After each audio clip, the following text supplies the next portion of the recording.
안녕하세요. 오늘의 사연입니다. 저는 30대 여자입니다. 3살 연상의 남편과 5살 된 딸과 셋이 살고 있어요. 제 친정집은 지방에 있어서 명절 때만 고향에 내려가곤 해요. 게다가 저는 외동딸이고 형제 자매가 없어서 친척이 별로 없어요. 반면 남편은 누나와 여동생이 있어요. 시댁은 우리 집에서 가까운 거리에 살고 있어서 만나는 빈도가 매우 높아요. 특히 시어머니와 신우는 저를 친딸 친언니처럼 대해줘서 함께 맛집 가기도 하고 쇼핑하러 가기도 해요.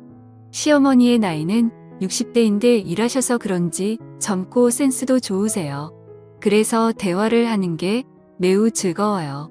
언젠가는 제가 입은 옷이 마음에 든다며 똑같은 옷을 사서 입어도 괜찮냐고 하시는데 그러시면서 제 옷도 함께 사주시는 센스까지 보여주세요.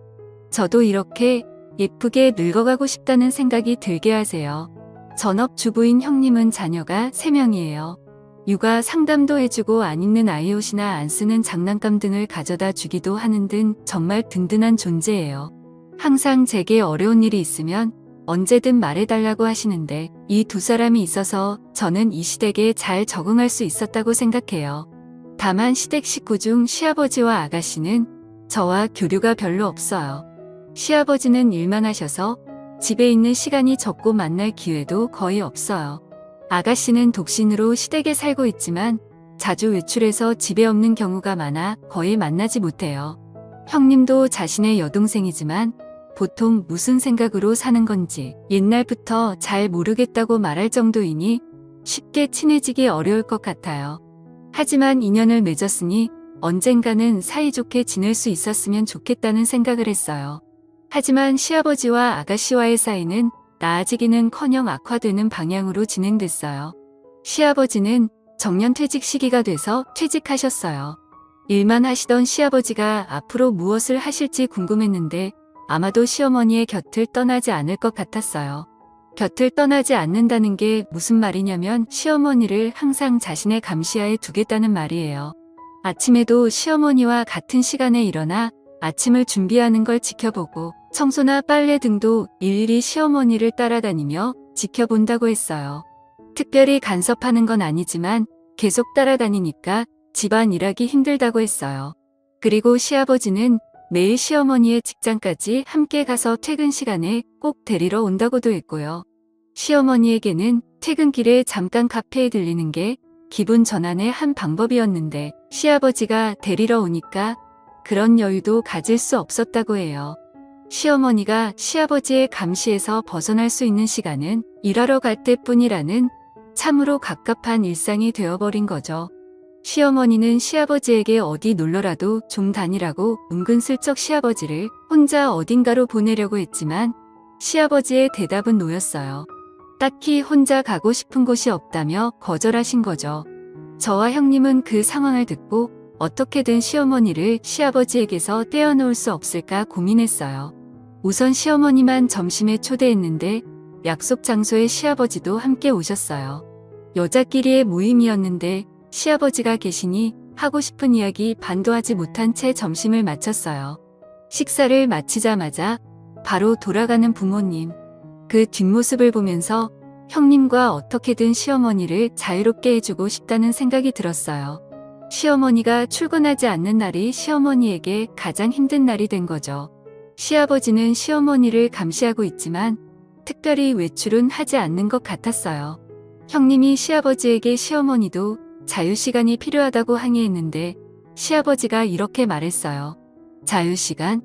나는 엄마의 시간을 뺏는 게 아니라 그냥 따라다니는 것뿐이야. 그게 뭐 어때서 그래?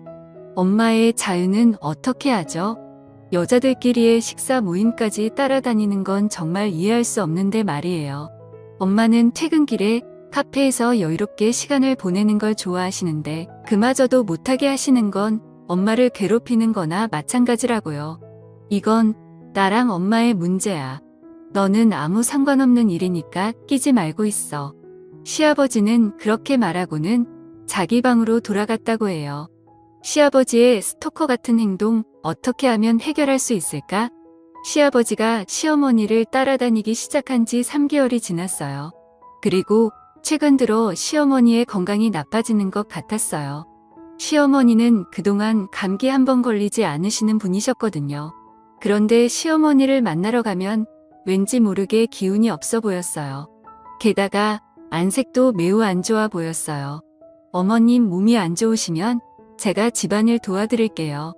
라고 말했는데 시어머니가 대답하기도 전에 시아버지가 며느라 이 집의 집안일은 이 사람이 하기로 돼 있어. 우리 집의 규칙을 잘 모르나 본데 며느리가 도와줄 수 있는 건 아무것도 없어. 잘 모르면서 도와주겠다고 함부로 말하지 마. 우리가 도와주러 오는 것조차 거부하셨어요. 시어머니는 그런 모습을 보고 며느라 나는 괜찮으니까 걱정하지 마. 건강은 내 장점이야. 아직 건강은 이상 없어. 라고 말했지만 시어머니의 얼굴은 좋아 보이지 않았어요.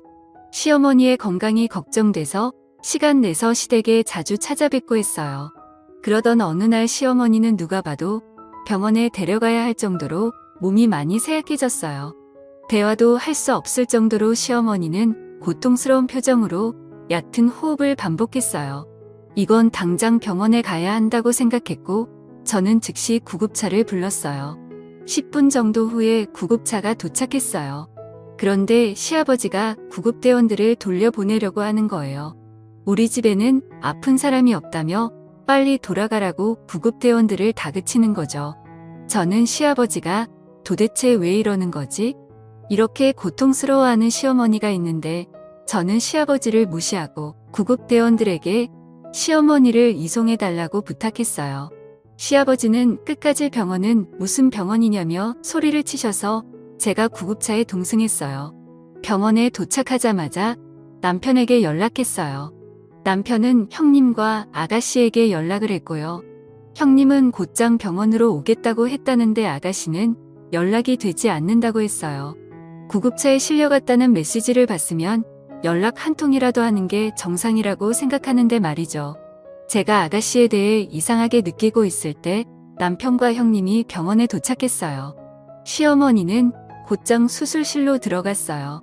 셋이서 기약 없이 수술실 앞을 기다렸는데 수술실 문이 열리고 담당 의사가 나오더니 시어머니가 수술 중에 안타깝게 돌아가셨다는 이야기를 했어요. 우리는 너무 놀랐어요. 그때 시아버지와 아가씨가 나타났어요. 남편이 왜 이렇게 늦었냐며 엄마가 방금 돌아가셨다고 울부짖었는데 아가씨는 자기 엄마가 죽은 것에 대해 무덤덤해 보였어요. 어머, 그랬구나. 건강 자랑을 그렇게 하더니만 저는 아가씨 말에 화가 치밀어 올랐어요. 제가 입을 열려고 하는 순간 형님이 먼저 엄마가 죽었다는데 그게 할 말이냐며 그런 태도로 있을 거면 당장 돌아가라고 분노 섞인 말을 내뱉었어요. 아가씨는 알겠어. 가라니까 갈게. 이런 분위기 속에 나도 계속 있기 싫어. 라고 말하고 돌아갔어요. 시아버지는 이렇게 될 줄 알았는지 돌아가는 아가씨를 따라 함께 사라졌어요. 남은 우리는 다시는 저 사람들과 엮이지 말자고 다 같이 고개를 끄덕였어요. 장례식은 많은 사람들의 배움을 받으며 무사히 끝났어요. 시아버지와 아가씨가 종음객을 맞이할 때는 뭔가 매우 불쾌했어요. 얼마 후 시어머니의 유품을 정리하기 시작했어요. 추억의 물건이 많아 유품 정리가 좀처럼 진행되지 않았어요. 그러던 중 시어머니가 쓰시던 화장대 안쪽에서 일기장을 발견했어요. 안 좋은 생각이 들면서도 호기심에 일기를 읽어봤어요. 처음엔 아직 시아버지가 은퇴하기 전 저와 형님과 함께 나갔던 추억이 즐거운 어조로 적혀 있었어요. 그 후 시아버지가 은퇴한 후에는 그래서도 힘든 분위기가 느껴졌어요. 혼자 행동하는 것을 용납하지 않는다. 딸을 만나러 갈 때만큼은 혼자 가도록 좀 해주지? 라는 등의 시아버지에 대한 불만이 적혀 있었어요. 그리고 돌아가시기 한 달 전쯤의 일기에는 요즘 컨디션이 좋지 않다. 내 몸에 이상이 있는 것 같은데 병원에 못 가게 한다. 이대로 쓰러지면 어떻게 될까? 라는 불안한 내용이 많이 적혀 있었어요. 그리고 가장 중요한 건 돌아가시기 전날의 일기에 적혀 있었어요. 그것은 너무 충격적인 내용이었어요. 저는 바로 남편과 형님에게 전화해서 시어머니의 일기 내용을 들려줬어요. 그러자 남편은 곧바로 경찰에 연락을 취했어요. 경찰이 도착할 때까지 일기를 지켜야 했기 때문에 저는 일기를 품에 안고 지키고 있었어요. 경찰이 도착할 때까지 저는 불안에 떨었고 10분 후에 도착한 경찰관에게 몰래 현관에서 시어머니의 일기를 보여주었어요. 읽어 내려가는 경찰관. 드디어 마지막 페이지가 나오자 경찰관은 얼굴을 찡그리며 약간 떨고 있는 것처럼 보였어요. 그 이유는 다른 방에서 유품 정리를 하고 있던 시아버지와 아가씨에게 경찰관이 다가갔고 두 사람은 처음엔 놀란 표정을 지었지만 경찰이 여긴 무슨 일이냐며 화를 냈어요. 경찰관은 시아버지와 아가씨에게 이야기했어요. 이 일기의 마지막에 두 분이 지난 한 달 동안 식사에 독국물을 넣었다고 적혀 있네요. 이게 사실인가요? 그럴 리가 없잖아요. 우리가 어떻게 독을 넣었다는 거예요? 라고 아가씨가 반박했어요. 여기에 적힌 거 보면 한 달 전부터 막내 따님이 요리하기 시작했다고 하고 돌아가신 분은 기쁘긴 한데 동시에 뭔가 좀 이상한 맛이 났다고 적혀져 있네요. 요리하면서 소량씩 독을 넣은 것 아니니까. 시아버지와 아가씨는 입을 다물었어요. 그러자 형님이 어떻게 엄마에게 독이 든 음식을 먹일 수 있냐며 들키지 않을 줄 알았냐고 다그쳤어요. 그리고 그때 여러 명과 함께 온 경찰관 중 한 명이 마당에서 농약을 발견한 거예요. 농약이 이거일지도 모르겠다며 보여준 거죠. 그러자 시아버지와 아가씨가 당황한 표정을 지었어요. 증거인멸이라는 말을 모르는 건지 너무 쉽게 증거물을 발견하게 된 거죠. 수상한 모습에 낌새를 알아차린 경찰들은 두 사람을 바로 경찰서로 데려갔어요. 가급적이면 직접 시어머니를 죽인 이유를 듣고 싶었지만 그건 나중에 들어야 했어요. 시아버지와 아가씨가 연행되자 시댁은 갑자기 조용해졌어요. 저 두 사람이 솔직하게 범행을 인정할까? 약간의 걱정은 있었지만 사망사고이니 분명 제대로 수사할 거예요. 그리고 정말 시어머니를 죽인 게 맞다면 그에 맞는 처벌을 꼭 받게 해야죠. 다음날 시아버지와 아가씨가 범행을 인정했다는 연락을 경찰로부터 받았어요. 그리고 궁금한 범행 동기에 대해 먼저 시아버지부터 이야기했어요. 시아버지는 시어머니가 좋아하는 사람이 있어서 자신과 이혼을 준비하고 있다고 생각했대요. 그래서 시어머니의 모든 행동을 간섭하고 혼자만의 시간을 주지 않은 거죠. 이 이야기를 듣고 궁금했던 건 시아버지가 누구한테 이런 이야기를 들은 건가였어요. 적어도 저나 남편이나 형님은 이런 말을 한 적이 단 한 번도 없었거든요. 분명 시어머니는 시아버지 말고는 좋아하는 사람이 없었어요. 이건 정말 확실했어요. 나도 나중에 정년퇴직하게 되면 남편이랑 둘이서 여행 다니고 싶어. 그동안 못했던 것들도 둘이서 함께 해보고 싶어. 라고 수줍게 말씀하시던 모습이 아직 선명하게 기억나거든요. 이런 시어머니를 의심하다니. 그리고 아가씨의 동기는 바로 돈 때문이었어요. 아가씨는 벌이가 그렇게 많지 않았는데도 유흥에 빠져 있었나 봐요. 빚도 생겼고 그 빚을 갚지 못해 악순환되고 있었던 거죠. 그래서 시어머니에게 도와달라고 했지만 온갖 욕을 먹고 거절당했다고 해요. 그렇다면 차라리 유산이라도 빨리 받아야겠다는 무서운 생각을 하게 된 거죠. 하지만 혼자서는 할 수 없다고 생각해서 시아버지를 이용하는 방법을 생각해낸 거예요. 즉 시아버지에게 시어머니가 좋아하는 사람이 있다는 거짓말을 한 게 아가씨였던 거죠. 시아버지는 또 그 거짓말에 순순히 속아 넘어간 거고요. 결국 모든 원흉은 아가씨였던 게 밝혀졌어요. 시아버지는 자신의 짧은 생각으로 이런 일이 생겼다며 울면서 후회한다고 했어요. 만약 시어머니를 정말 잘 아는 사람이었다면 절대 그럴 사람이 아니라는 것쯤은 너무나 쉽게 알 수 있었을 텐데 바보같이 아가씨 말만 믿다니. 시어머니가 평생 좋아했던 사람은 시아버지뿐이었는데 너무 슬프네요.